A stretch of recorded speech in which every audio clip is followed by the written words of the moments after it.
Sorry about that. Hey, we are doing our pregame show. We're 3 hours closer to kickoff. Thanks, everybody, for joining us. I am going to be joined today by John Macon Gillespie, the publisher of the Grove Report, and Joshua Guest potentially as well from the Grove. They're not in at the moment, so we'll just start our normal stuff. But this is the pregame show before Ole Miss and Texas A&M. This is the Locked On Ole Miss podcast. You are Locked On Ole Miss, your daily podcast on the Ole Miss Rebels, part of the Locked On Podcast Network, your team every day.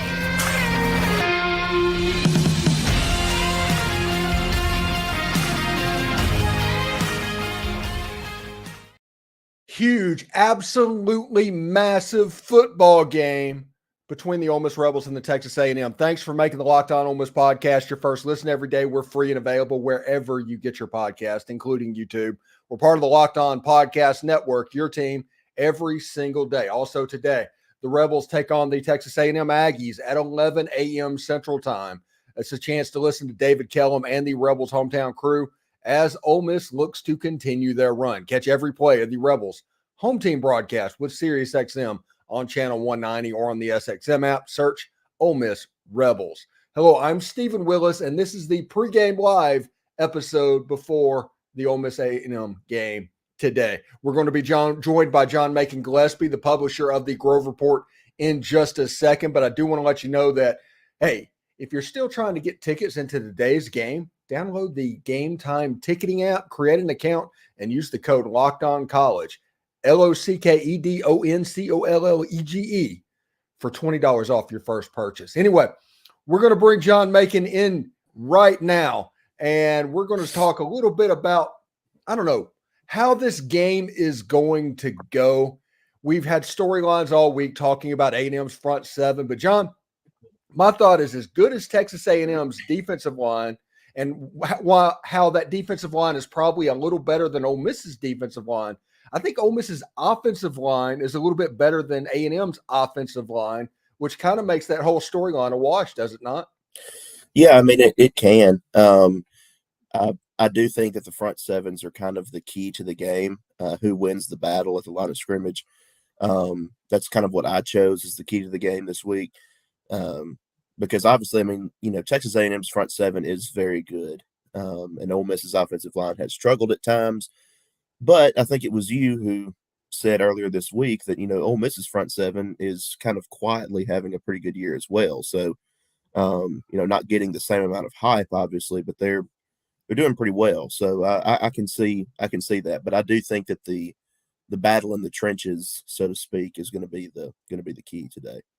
Yeah, I think the defensive line that can affect the other team's quarterback the most is probably going to be the successful defensive line.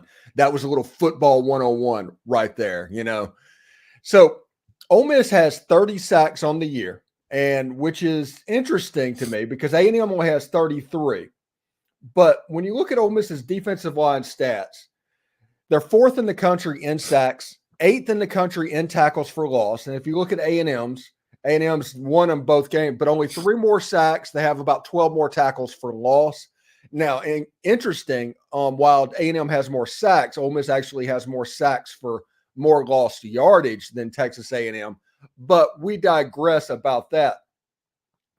This defensive line, everybody's going to be looking at that. What does Ole Miss need to do in this game to neutralize it? Can you hear me? I think from an offensive line perspective, yeah. Can you hear me? Yes. Okay.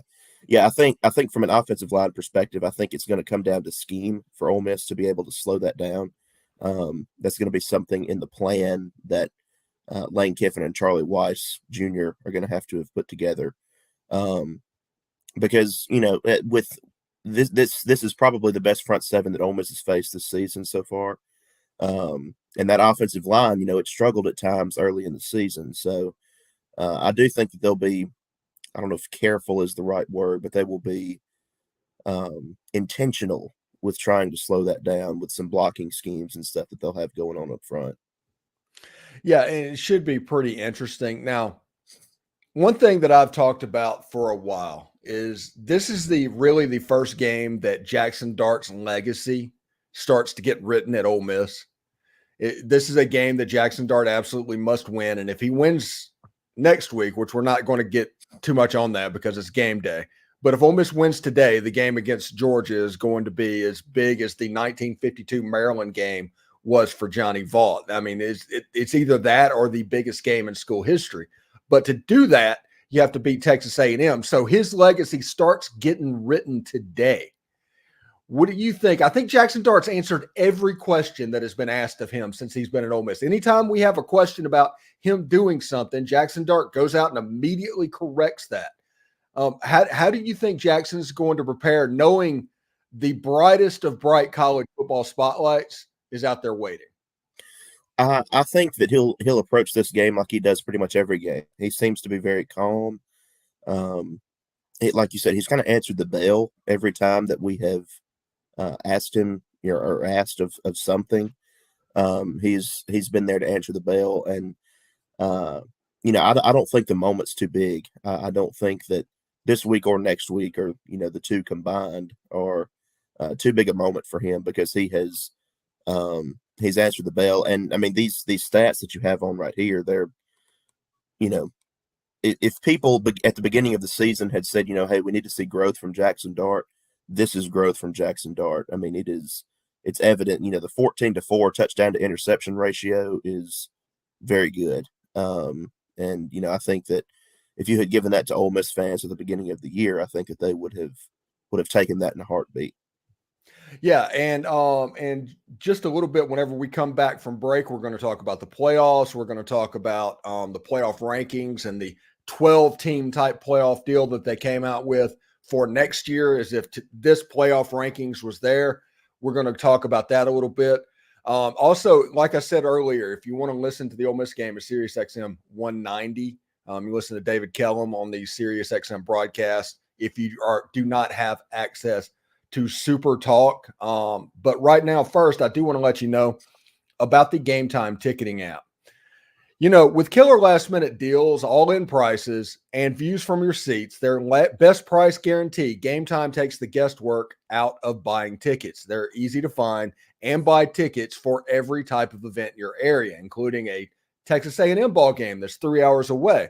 You see the view exactly from your seat before you buy, so you know exactly what to expect before you arrive.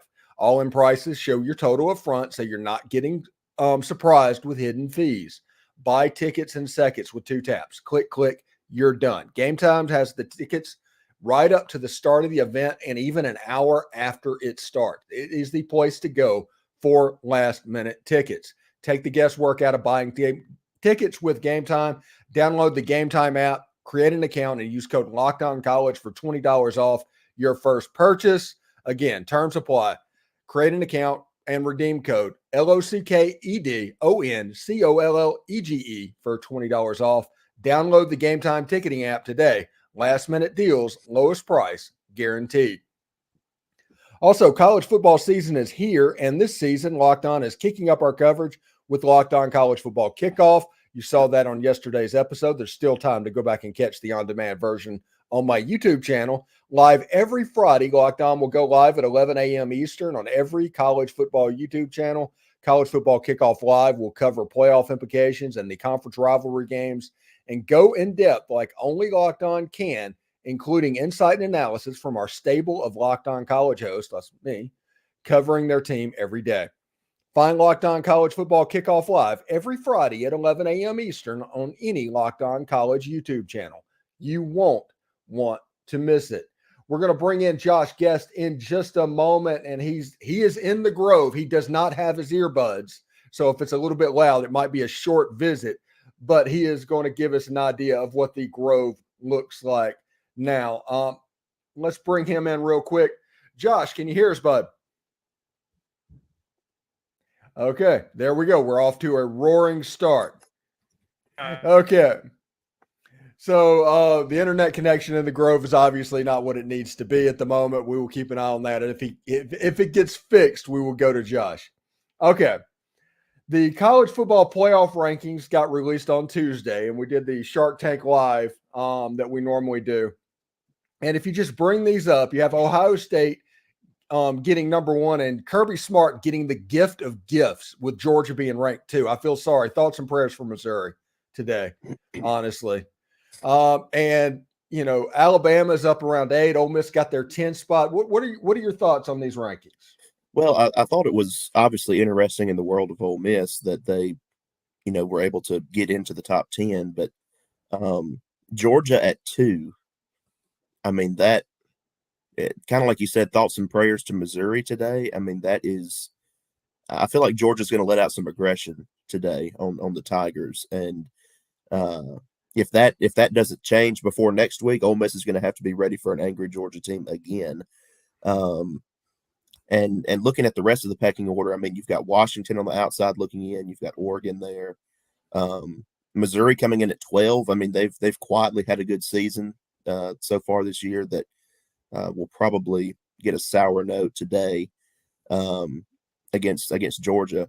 And then LSU there at 14. I think for the most part it makes sense top to bottom. But there are a few storylines I think that will impact Ole Miss moving forward, especially with that Georgia ranking.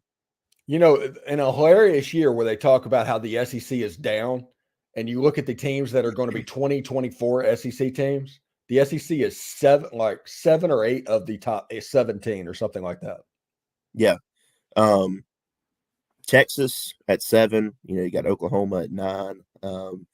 I might have swapped Ole Miss and Oklahoma, honestly, because of the Kansas game a week ago, but I'm obviously not on the committee, so I don't really have a say in that. But I do think that Ole Miss's loss right now is a better loss than the one that Oklahoma has. So, but I mean, we're kind of nitpicking there a little bit, I guess. A top 10 ranking is a top 10 ranking. So, well, if you look at this, Ole Miss's loss was to the number 8 team in the country, and Oklahoma's loss was to the 21 team in the country. And Oklahoma's best win is against number 7 in the country, and Ole Miss's best wins at number 14 or against number 14 in the country. And maybe it's kind of a wash, but I can see what you're saying. Yeah, I mean, and we're, as we say in the South, we're nitpicking a little bit. But maybe it's recency bias there for me because, I just think it's kind of strange seeing Oklahoma having lost to Kansas a week ago and, still being right there above Ole Miss. But, it is what it is. Yeah, and also if you look at the pretend top 12 team, if there was a 12-team playoff under the rules that are going to be out there next year, they do put out the brackets for this season as well. And interesting, Ole Miss is in the Georgia bracket, which probably that wouldn't happen because of the rematch possibility.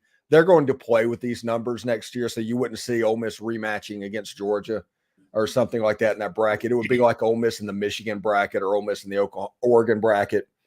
But Ole Miss at Texas for the right to play Georgia. Yes, sign me up. Oregon playing Penn State for the right to play Florida State. Yes, sign me up. Michigan and Tulane. I'm pretty sure Michigan hasn't scouted Tulane, so sign me up. And Alabama and Oklahoma, that's a fun matchup that Ole Miss, that would be a rematch for next year as well, for the right to play Ohio State. All of this playoff groups, it signed me up. This is something that's really cool. On-campus games, to me, Stephen, is the big selling point here. One, it's more football. It's more meaningful football. Mm-hmm. But these playoff games being played on campus in the first round is huge to me because immediately you're going to have some of the biggest games in school history for a lot of these teams. Mm-hmm. Because, I mean, they're in a tournament that determines a national championship. It's going to be on campus, yada, yada, yada, that kind of thing. And you still get your bowl games. You still get your New Year's Six, whatever. But those games being on campus is going to make for some electric atmosphere, some electric football whenever this thing is implemented next year. Can you imagine? Let's say that's flipped. And like right now, Ole Miss is the 10 seed, Texas is the 7, so it's at Texas. But let's say it's flipped and Texas is coming to Ole Miss. in the first round of the playoff game. Ole Miss has at home. Can you imagine what the Grove would be like that day? Oh, the attendance record, even in Vaught-Hemingway, would be shattered. And honestly, the attendance record in Oxford, Mississippi, as you know, how many people the city can hold, may be shattered, because we've seen some big crowds there before, and the Grove be pretty hectic. I think that would blow it out of the water, because I mean, it's new. It's something that people have never experienced before, but two, you know, it's meaningful. It's the most meaningful game at that point that Ole Miss will have ever played, and people will want to be there for that. Yeah, it honestly, the first team, either Ole Miss State or even Southern. I'll even put Southern in this category, although you know Southern looks like they're a ways away from being able to do something like this. But whoever gets to host the first college football game and the playoff game is probably the biggest sports moment in Mississippi history. It's not just university-wise. I mean, because there's no professional sports in the state. So it would be an event for the whole state, not just for fans of a university. Yeah, and right now, I mean, the biggest event in state history didn't take place in the state, because it would, you know, if you say the College World Series or a Super Regional or something, I mean, it you know, it could have taken place elsewhere. Not only would this be the biggest moment for teams in the state, but it would actually take place in the state, if that makes sense. So yeah, I mean, because obviously football is king, and you know, college baseball is cool and it's loved in Mississippi, but football puts that to shame, and it's, you know, it would be huge. Like, I can't even begin to state how huge it would be. Well, if you look at Ole Miss, even that, their college baseball, whenever they go to the College World Series, those series have been out of state. So the biggest college football or college baseball series in the state of Mississippi, where Ole Miss has hosted it, they've ended up losing those games. And, that's true. Yeah, and it would be nuts. I'm sure Duty Noble Field, they do different things as well, but I mean, we will see exactly what's up. All right, we're going to try and hit Josh Guest again and see if he has the ability to do it. Josh, can you hear us, buddy?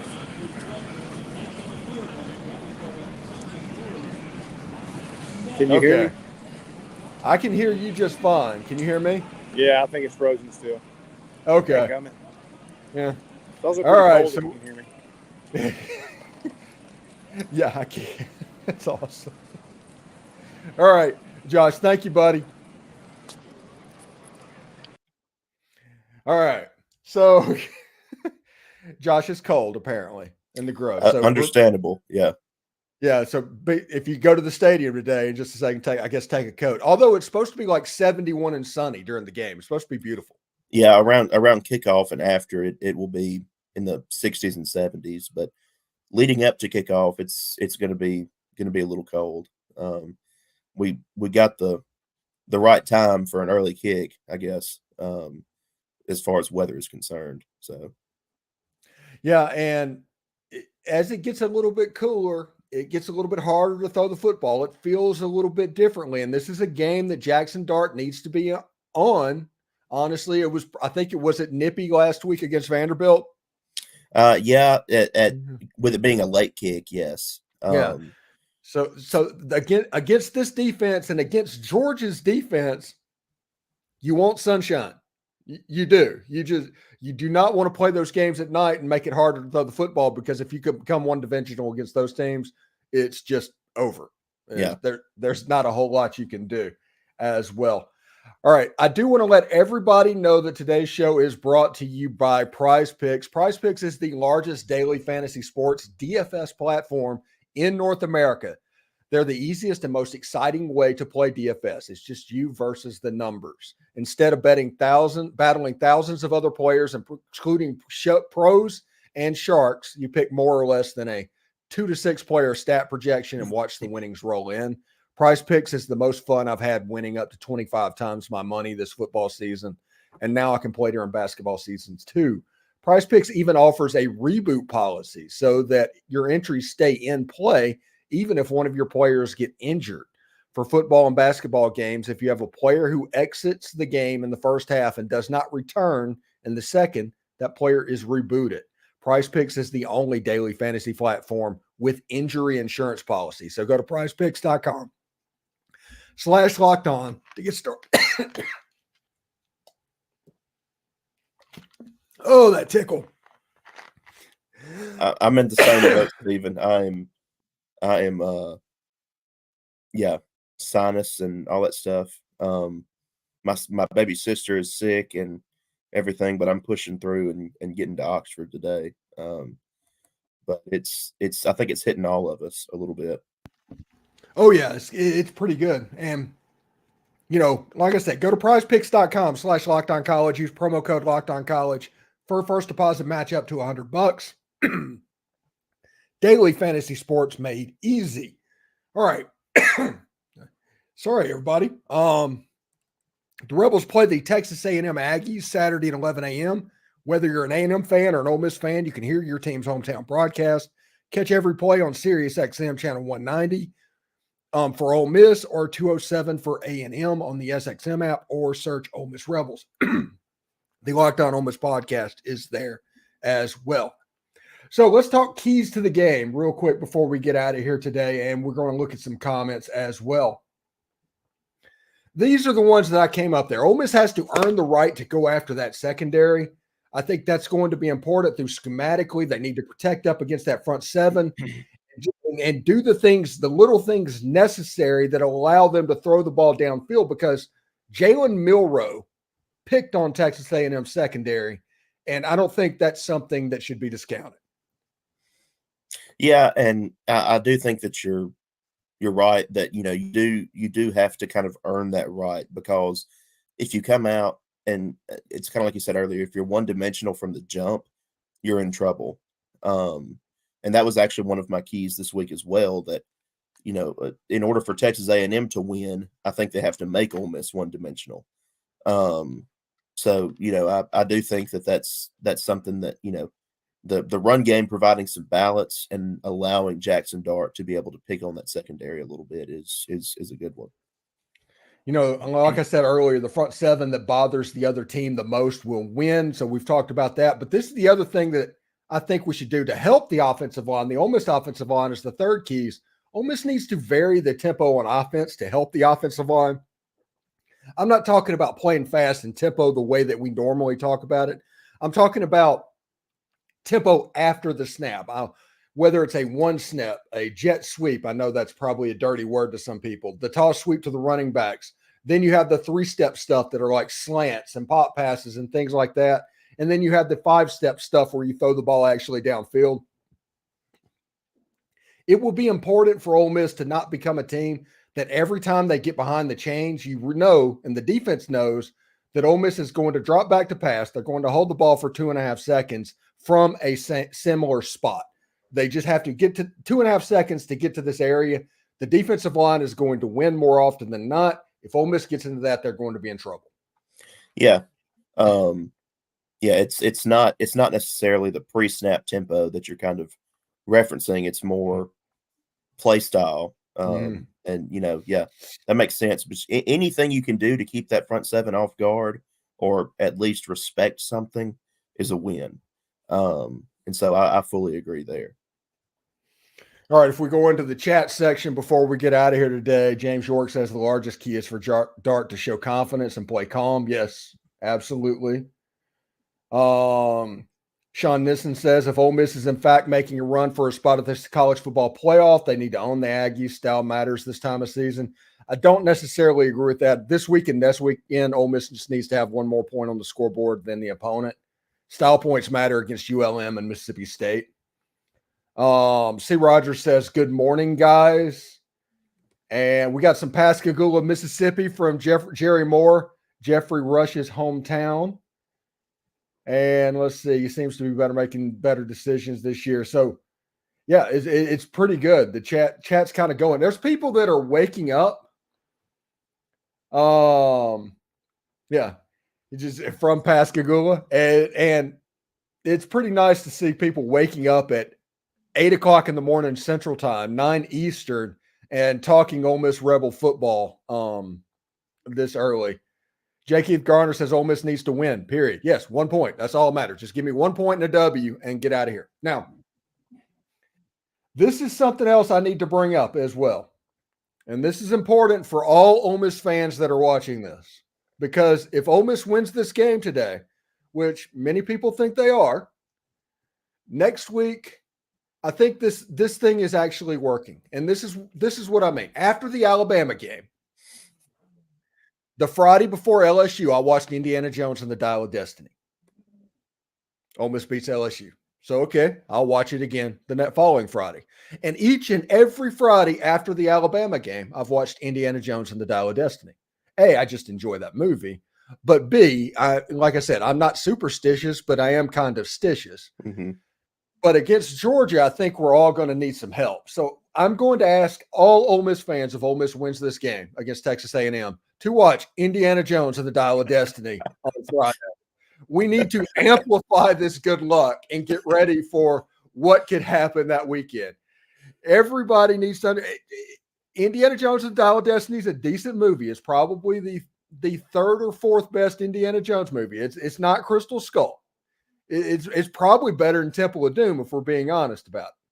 But it's a good movie. You'll enjoy it, and we'll get all of that good luck and going, because it's kind of Ole Miss football and the Dial of Destiny at this point, John. Yeah, it's, that's not where I was expecting that plug to go, but it works. I'm always down for an Indiana Jones plug. I actually have not seen that movie yet, so that might be a good time for me to watch it. But I'm a big Indiana Jones guy. I just have not seen that one as of yet. Yeah, just everybody needs to understand, if Ole Miss wins today, over the next week, I'm going to be obnoxious about Indiana Jones and the Dial of Destiny. I am. And so everybody needs to be prepared for that, because it's obviously working. Yeah. Yeah. I mean, you don't doubt a streak, right? That's right. Absolutely. And it should be interesting. Let's see. I don't have a dog in this fight, but I do want Ole Miss to win. How do you guys see the offense holding up, running the ball, and keeping Dart upright? I think Dart is mobile enough to where he'll be okay behind the line. It's not going to be a situation to where A&M looks like the 85 Bears out there. Yeah. That's not going to happen. Ole Miss against this defensive line ran for 400 yards last year. They know how to scheme it up. I think Dart's athleticism will be important. Josh Guest is trying again, by the way. Should I go after it and check? Yeah. All right. Nope, he's gone. Anyway. Dang, seasonal stuff. All right. Before we get out of here, I got to give my prediction of what I think is going to happen. Let me see if I can find that real quick. Final score prediction for Stephen Willis. Ole Miss 27, Texas A&M 21. I even found the real tree picture to put up there. It's beautiful. I'm telling you, it's a fantastic uniform. That place is going to be electric today, but 27-21 is my prediction. What say you? I'm taking Ole Miss by 7. I haven't officially plugged in my prediction yet to thegrovereport.com. I'm fixing to get that up after we're off the air, but I think I'm going 31-24, something like that. I do think Ole Miss covers. I think they win by 7. I do think it's kind of close throughout, but I do think that the Rebels find a way to win. And I think there's something to be said about how this team plays at home right now. Because I mean, it's kind of unreal, the streak they've been on for the last 2 or 3 years. I think only losing 2 home games in that stretch, and they came at the end of last year. So, I think I've learned a little bit that I'm not going to pick against Ole Miss at home until I'm shown something a little different. Yeah, it should be interesting indeed. So, I don't know, anything going on. What's going on in the Grove Report today? What's your game day? We'll have predictions up in just a few minutes. Actually, we'll have live updates. Ben King is going to handle that for us. I'll be handling halftime stories, game recap. We'll have columns up after the fact. Ben and I will be in the press conference after the game, have some coverage from that. And then we'll also have some stuff going on tomorrow morning as well, some looking back at the game, some notebook type stuff. It'll be a lot of content going through the site over the next 24, 48 hours. All right, that sounds awesome. Everybody needs to go to the Grove Report. If you're not going to the Grove Report, you're probably not doing this right. Just so everybody knows. John does a fantastic job with that. Hey, buddy, just like always on Saturday, thanks for joining us. And next week against Georgia, are you going to the Georgia game? I am not. I will be in Mississippi for that one. Okay, we need to if Ole Miss beats A&M and that happens, we need to plan on like an hour pregame show next weekend to where we're just we truly break it down, because I have a feeling it's going to be it'll be nuts if that happens. But we have to handle A&M first. Anyway, we can look ahead. It's okay. They can't look ahead. We can't. Mm-hmm. We can't. So anyway, I'm for John Macon Gillespie. I'm Stephen Willis. I do want to thank everybody for watching. Tune in immediately following the game for my post-game show where I'll be unbelievably elated or completely down in the dumps. I don't know. Tune in to find out, but we'll see you then. You can have your say. Take care.